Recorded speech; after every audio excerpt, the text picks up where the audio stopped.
Hello snowboarders of the internet. I'm your host Avran LeFeber, and in this video we're going to be reviewing the new K2 Excavator. This board features K2's directional camber profile, which is rocker in the nose, then camber throughout the rest of the board. This is going to give you that load and pop and feel of traditional camber, but with that rocker in the nose, you're going to get more optimal powder float, especially when the camber is loaded, and you're going to get an ease of entry in and out of turns. This board is available in 142, 146, 150, 154, 158, and 162. I rode this board at Arapahoe Basin on an overcast day with average temps. There was some snow falling. There was 4 to 6 inches of fresh snow, perfect hero corduroy. There was some chunder and lumpy mounds, and there was some ice and crustiness underneath the fresh snow, and I rode it with my Rome Black Label bindings and my K2 Thraxis boots. While this board is on the stiffer side, it never feels like a stiff, dead plank. You have a full directional flex, meaning slightly softer nose that progressively stiffens back up through the tail.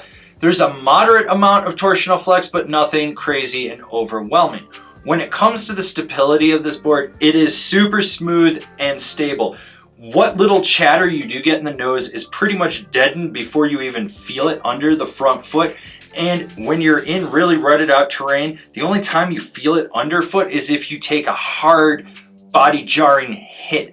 Otherwise, this board, as I said, is super smooth and stable. It's damp yet still lively. With the camber being slightly set back on this board, you get more spring out of your back foot, obviously. So you do have to load it up, but you never feel it fight you. It feels rather consistent and predictable. So when you load it up, it wants to rebound, it wants to get in the air. This is a board that's really easy to pop with, especially when you're riding fresh pow and you're just popping over pillow poppers, where you find a little cliff drop or a little rock hit that you want to launch, or even a cat track gap or a side hit. Here's the thing with this board, it's not meant for buttering. I mean, unless you're doing pow butters, there's no real point to it. So let's talk about that. With pow butters, you do have that rocker in the nose, and you would think that it would be a little bit easier to engage it with. It's not. It takes more effort than you think. You end up having to muscle it. The camber fights you. You're pushing hard into it.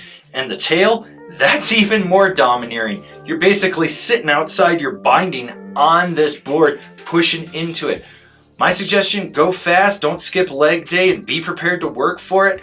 Try to find some steeper powder to use it on. This board is fluid and smooth, with a refined nimbleness when you get it on edge. When you want to be on edge, you are on edge. It's one of those boards where you can just do those little ankle movements to help steer it. When you want to lay a trench. You don't have to worry about it. This board will just dig a crater into the ground for you. You'll see that arc as it transitions from one side to the other, and it'll retain that damp, fluid, smooth nimbleness that it has. You can cut through anything in its path. Short, tight, quick turns, medium, mellow, hard carves, deep, hard, aggressive carves, Euro carves. It does them all with ease. This is a board that rips a friggin' turn. It locks in, you feel secure, you never have to worry about it. Who's this board for? The resort ripping powder chaser. When you get on a new deck and you don't want to get off of it, that's the hallmark for an amazingly built board. And this is it. Do not sleep on this board.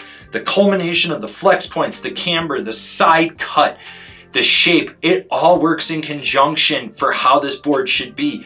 It's not as stiff as you think it would be, but it's still stiff enough to charge with and retain that dampness, but still be lively.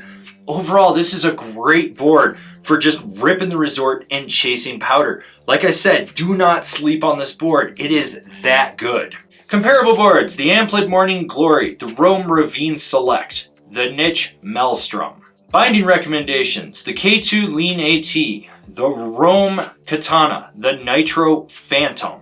This has been my review of the K2 Excavator. Do you agree? Do you disagree? Do you own one? Are you going to buy one? Leave me a comment down below. Let's have a conversation about this snowboard. If you're new here, remember to subscribe, click the bell, get those notifications. That way you're not going to miss any of the videos we got coming out for all you snowboarders of the internet. And if you really like what we're doing over here and you want to support us further, swing on over to Angry Snowboarder VIP and become a member. Sure, I could tell you more here, but I got a video over there that explains it so much better.